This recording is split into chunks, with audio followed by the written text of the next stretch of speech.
जय गुरुदेव। संत बाबा उमाकांत जी महाराज ने समझाया, दान पुण्य से पाप कैसे बन जाते हैं। कर्मों की वजह से भजन से दूर होने पर दुनिया का भूत सवार हो जाता है। इस समय के पूरे समर्थ संत सतगुरु दुख हरता उज्जैन वाले बाबा उमाकांत जी महाराज ने सत्संग संदेश में बताया कि लक्ष्मी का रुपया पैसे का यह सिद्धांत है कि जब अच्छी जगहों पर खर्च करते रहते हैं तब तो रुकी रहती है, और नहीं तो वही लक्ष्मी माया की जो चेली है, वही माया अंदर में लोभ लालच पैदा कर देती है और इसी में धन इधर उधर चला जाता है और उसी से हो जाता है पाप। बहुत से लोगों को नहीं मालूम है कि पाप कैसे बन जाता है। यह भी थोड़ा बता देता हूँ। जैसे दान पुण्य पर लोग विश्वास करते हैं, कोई भी आ गया तो दान दे दिया, लेकिन अगर उसने वो रुपया पैसा हत्या पर खर्च किया तो बजाय पुण्य के पाप लग जाता है। कोई मान लो भिखारी है और मांस खाने शराब पीने का आदी है।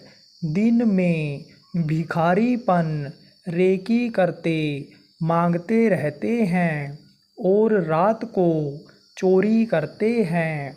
अब वो जो चोरी किया, किसी के यहाँ भीख मांगते समय औरत पर गलत नज़र पड़ी और व्यभिचार कर लिया, और दान में मिले पैसे को उसने अगर उन गलत कामों में खर्च कर लिया तो उसका पाप लग जाता है। तो अब पता तो चलता नहीं है कि कहाँ हमसे पाप और कहाँ पुण्य बन गया। कोई कहता धन मिल गया, लॉटरी खुल गई, चलो तुम बकरा काट करके चढ़ा दो, तो धन के लालच में बकरा भी काट करके लोग चढ़ा देते। ऐसे ही लक्ष्मी खिसक जाती है। सत्संगियों को भी वही सज़ा मिलेगी। सत्संगियों के सबके कर्मों को काटने की ज़रूरत है।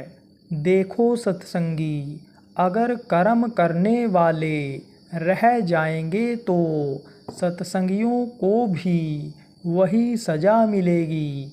इसलिए जो भी नामदानी है सबको इसमें लगना चाहिए।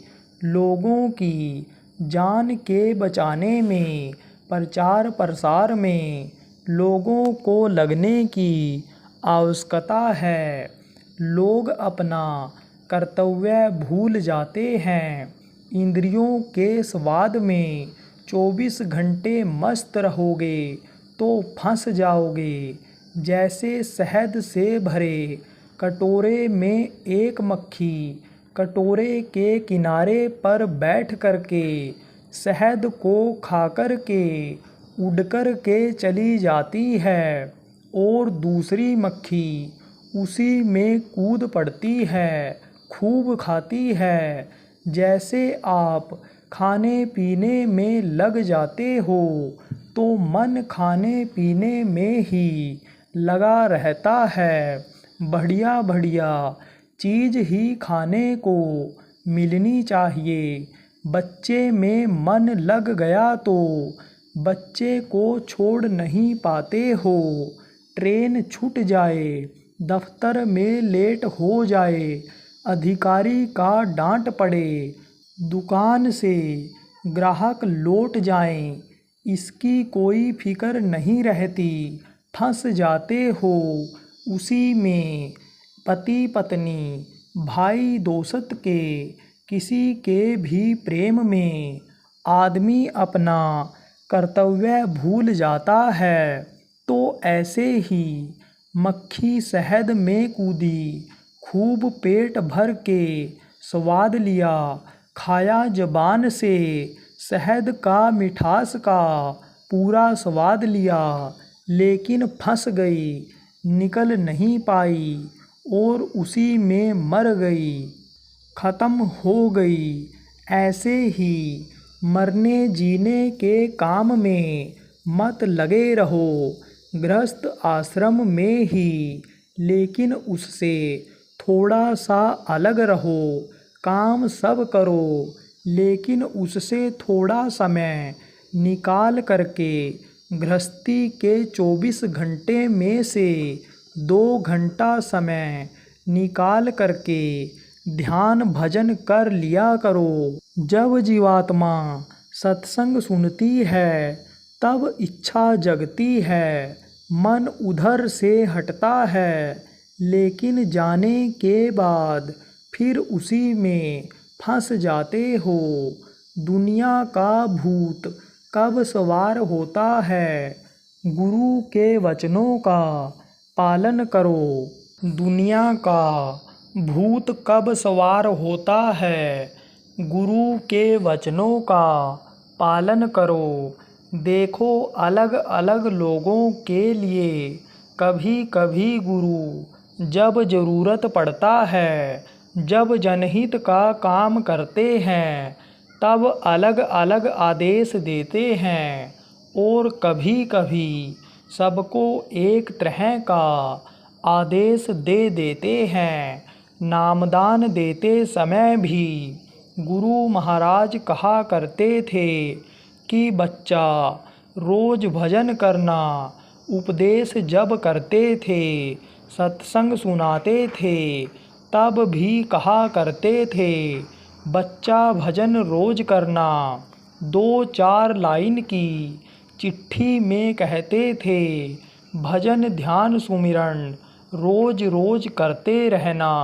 वह तो असल आदेश है। अब भजन में जब मन नहीं लगता या जब भजन नहीं हो पाता है, तभी दुनिया का भूत सवार हो जाता है। चाहे वह मान सम्मान, धन दौलत, पद प्रतिष्ठा, जातिवाद, भाई भतीजावाद, कोमवाद, एरियावाद, भाषावाद का हो, तभी भूत सवार होता है। जब भजन में मन नहीं लगता है तो मन उधर चला जाता है। भजन ध्यान में मन क्यों नहीं लगता है? क्योंकि कर्म आ जाते हैं। कर्म नहीं बैठने देते हैं। कर्म शरीर से ऐसा बन गया है, चाहे जान में बन गया है, चाहे अनजान में बन गया हो, जो बैठने नहीं देता है। मन कर्म की वजह से पापी हो गया है, तो मन लगता नहीं है। तब कर्मों को काटने के लिए संतों ने सेवा करने का रास्ता निकाला है। जय गुरुदेव।